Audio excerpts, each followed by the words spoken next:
সুপ্রভাত বন্ধুরা, বুঝতেই পারছো আজকের সকালটা একটা মায়ের কাছে কতটা মধুর হয় যখন তার বাচ্চা তাকে মা বলে ডাকে।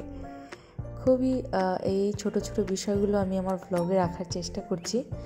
ও বড় হলে দেখতে পাবে এবং আমার কাছেও এটা একটা রিফ্রেশমেন্ট। তো দেরি না করে চলো উঠে পড়ি, আর ল্যাদ খেয়ে কাজ নেই।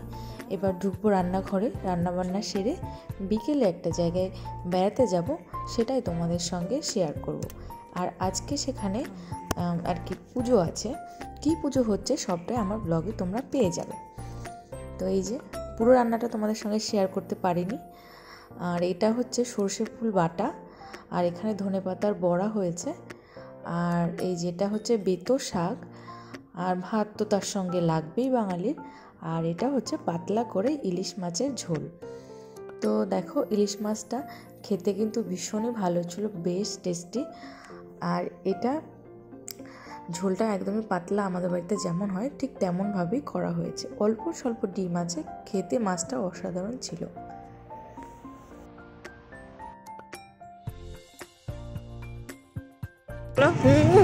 করো করো এই কর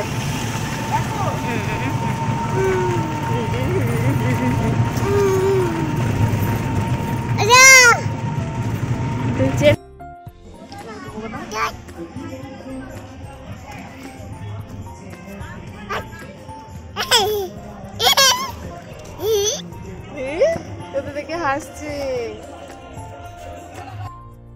শীতকালে প্রকৃতি কেমন আপনি থেকেই সেজে ওঠে, ঠিক তারই একটা বিকেল তোমাদের সঙ্গে আমি শেয়ার করলাম। এই যে দেখতে পাচ্ছ সূর্যটা প্রায় ডুবতে চলেছে, আর এদিকে প্রচুর জলের মধ্যে ওই সাইডটাতে কিন্তু পদ্ম ফুল ফোটে প্রচুর। সেই পদ্ম ফুল আবার বাজারে বিক্রিও হয়। তো আমরা আজকে জলটা একদমই নিলিবিলি দেখতে পাচ্ছি, কারণ জলের গভীরতাটা একটু কম। এখন শীতকাল তো সে কারণে একটু গভীরতাটা কমে গেছে, নাহলে কিন্তু দেখতে পারতে জলটা কেমন ঢেউ বয়ে চলেছে, একদম ধরতেই পারবে না যে এটা নদী নাকি বিল। তো বেশ বড় এটা, আর পুকুরটা ওই পাশে ঘাট বাঁধানো দেখতেই পাচ্ছ। ওইখানটাতে বসে বসে সবাই গল্প টল্প করে, বিকেলবেলাটা বেশ ভিড় জমে যায় এই বিল দেখা। শুনেছি এখানে নাকি পিকনিক স্পটও ভাড়া পাওয়া যায়।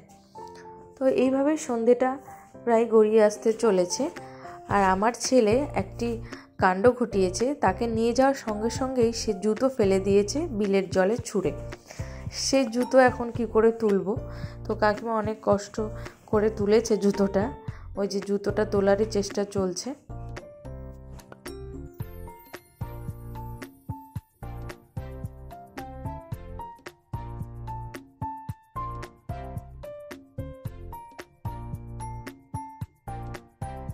আমি এখানে এসেছিলাম বিকেলবেলায়, একটুখানি বিলটাও ঘুরবো আর সঙ্গে গঙ্গা পুজো কেমন হয় সেটাও দেখতে এসেছিলাম।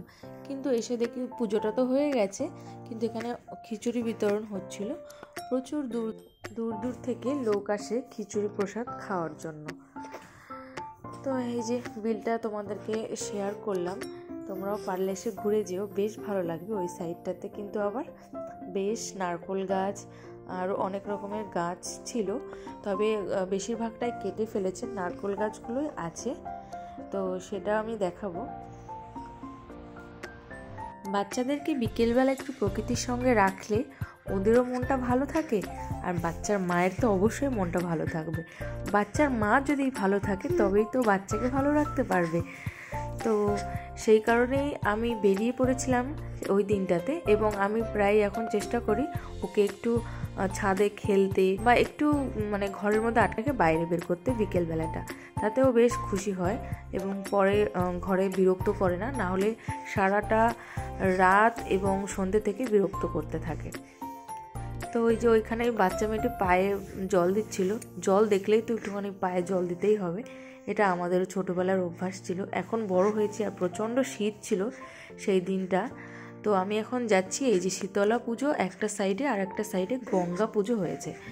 তো তো দুটো ঠাকুরকে এখানে পুজো করা হয়েছে একসঙ্গে, এটা আমি কখনোই দেখিনি, এই প্রথমবার দেখলাম।